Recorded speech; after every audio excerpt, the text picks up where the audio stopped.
Bearing Witness to the Truth, author Harold Cooke Phillips, copyright 1949.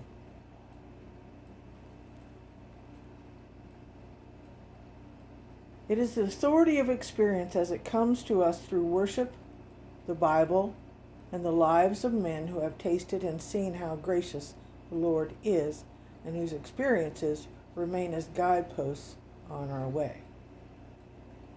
Another road to the truth is reason. There are some who maintain that it is only valid road, and others who, as far as Christian faith is concerned, would think very lightly of it, if indeed they would not discredit it altogether. It is difficult to see how we could discard reason. True to the traditions of the fathers, the masters taught, "Thou shalt love the Lord thy God with all thy mind." Matthew 23:37. God has revealed himself through his word, his logos, his reason. The mind's love of truth must not be regarded as being at daggers drawn with the heart's love of God. Of course, there have often been hostility between reason and faith. Tertullian asked indignantly, "What indeed has Athens to do with Jerusalem?" Luther said, "The whole of Aristotle is to the philosophy as darkness is to light, to those who say nobody becomes a theologian without Aristotle." Luther's answer, "Quite the reverse. Only without Aristotle can we become theologians." The Middle Ages were singularly free of the conflict between rationalism and Christianity, because by and large during that period the rationalists were themselves the theologians. The antagonism between reason and religion is the fruit of the Renaissance, which also exalted reason as to give it monopolistic rights over truth. So Hegel wrote, "While the gates of hell were never able to prevail against the Christian church, the gates of reason have." Of course, the gates of reason have not done anything of the kind.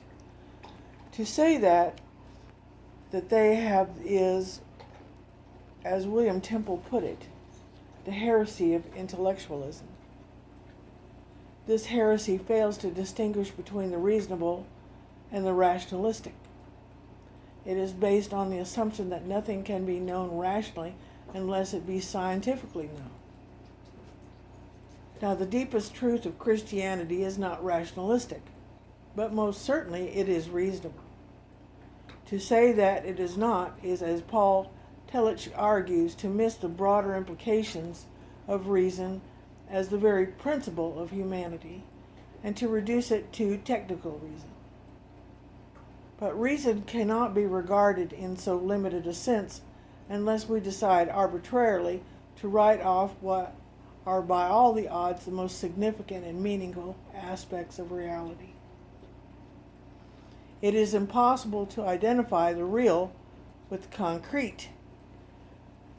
As George Santayana put it, "Whoever is with who searched the heavens with a telescope and found no God would not have found the human mind if he had reached the brain with a microscope."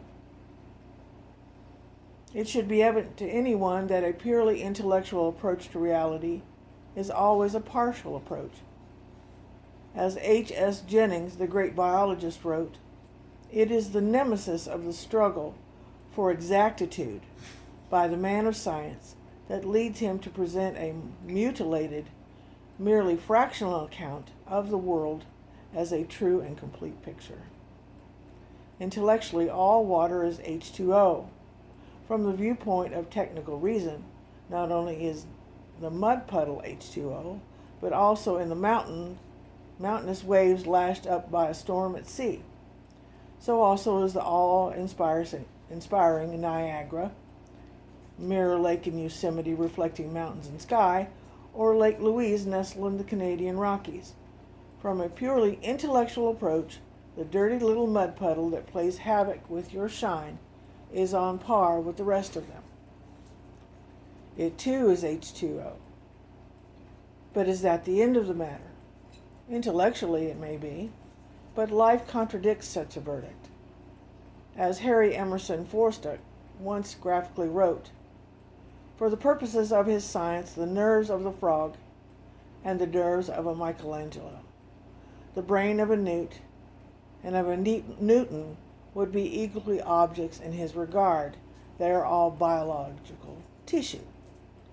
But surely the purpose of science, mechanical, technical, highly selective, and specialized, as they are by no manner of means wide or vast enough to encompass the purposes of life. In Shakespeare's Hamlet, meaningless because we cannot extract the cube root of it? As Hartley Burr Alexander says, the net of reason is too loose of a mesh if all the shining things escape it. What would be a purely intellectual or technical appraisal of a friend yields in terms of friendship? It would be as far removed from the rich values of friendship as an X-ray picture of a loved one would be from the loved one himself. G.K. Chesterton may have been right after all when he said, "A lunatic is not a man who has lost his reason. He is a man who has lost everything except his reason." It is reassuring to know that some scientists are coming to see this. One of them writes, "In the past, we scientists have gone into the laboratory to find truth. And as we entered, we closed the door behind us to shut out the world of men. Never again will we do that. If we are to find truth, the door must be open. There is no truth in a laboratory which has cut itself off from communication with human living." Such thinkers are coming to realize that a purely intellectual approach to reality, if indeed there is such a thing, no more adequately portrays life than does a human skeleton the living man. Nonetheless, reason, as far as it goes, is a valid road to truth.